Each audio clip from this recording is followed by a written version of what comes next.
Well, it seems that yesterday's Darren Daily created quite a stir, debunking the great lie of a quitter never wins and a winner never quits. Sounds great in a speech or on an Instagram post, but it's a massively constraining mentality and it can have dangerous personal effects on your philosophy.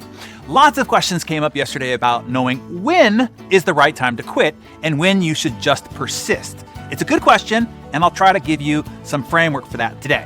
Sometimes it's obvious, right? I mean, if you're trying to become wealthy by playing the lottery every week, persistence will not help you. Positive thinking, prayers, novenas, vision boards, none of that is going to aid you either. The only secret to winning the lottery is to quit playing it.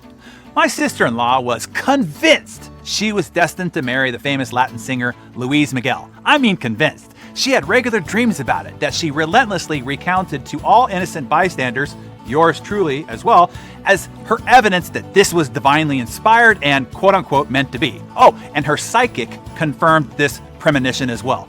And I wish I were kidding. Hey, an infatuation is fine. We've all had them. But she's 50 years old, and the mental, emotional, and psychological investment in this direction didn't leave any room for anything else less than this fantasy. You see, you have to quit on some things so that you are freed to pursue other things, or even just be available for other things as they show up. Fashion designer Vera Wang quit on her dream and career as a figure skater. What a quitter. But I did say Vera Wang, and you know her name, right? Jack Dorsey and Evan Williams had a company called Odeo, a podcasting platform. As soon as they heard that Apple came out with iTunes, they quit Odeo. Wow, really? Just in the face of a little fight with a Goliath, you're just going to quit? What weenies, you might be thinking. Now, being freed up, the next thing they decided to start was called Twitter, which is valued at more than $22 billion.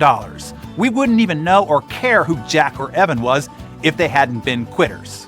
William Wrigley Jr. had a soap and baking powder sales business in the 1890s. He used to give away free chewing gum with purchase. The gum proved to be more popular than his actual product, which maybe says more about his soap and baking powder. Who knows? Either way, he quit. He quit the soap biz to start manufacturing gum. Quitter, you shout! Well, today, Wrigley Chewing Gum is one of the most recognizable brands in American history and still, to this day, generates billions of dollars in revenue annually. Now, yesterday, y'all asked about how all those famous stories that you've been pumped up with all your life. What about the never die persistence of Thomas Edison and his light bulb thingy? Or Walt Disney, who actually quit his company Laugh-O-Gram, by the way? Or Colonel Sanders, who was rejected 1,009 times before he succeeded? If they had quit, they'd never have gotten anywhere. Well, obviously, they didn't quit the right things. But they did quit a lot of the wrong things, which included most everything else. You already know that it takes hard work to become successful, but that's only half the story. It also takes insight to pick the right things to stick with and the insight to pick the wrong things that you have to quit on and the courage to actually do it. Here's a 5-question framework to evaluate your choices, okay? Number 1, are you doing what you're doing because you think that is what you should do?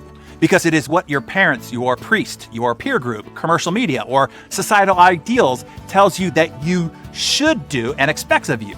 Take a deep look inside. Are you really doing what you are doing for you?